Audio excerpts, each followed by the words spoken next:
Κουραστήκατε να ξοδεύετε χιλιάδες ευρώ σε σιδηρουργούς? Σας παρουσιάζουμε την πιο επαναστατική μηχανή συγκόλλησης με λέιζερ 3 σε 1. Κόψτε αλυσίδες χάλιβα σε μόλις 3 δευτερόλεπτα. Χαλαρώστε τα κατεστραμμένα κάγκελα σε 5 δευτερόλεπτα και αφαιρέστε τη σκουριά από παλιές πόρτες σε 10 δευτερόλεπτα.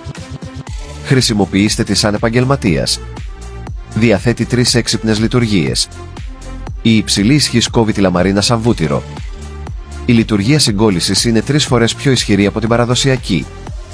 Η λειτουργία χαμηλής ισχύως αφαιρεί τη σκουριά χωρίς να γρατσουνίσει το μέταλλο. Μηδενικός θόρυβος, μηδενική δυνατή σπινθήρες και μηδενικές επιπλοκές. Απλώς συνδέστε τη σε οποιαδήποτε πρίζα στο σπίτι σας. Με αυτό το εργαλείο είστε ειδικός.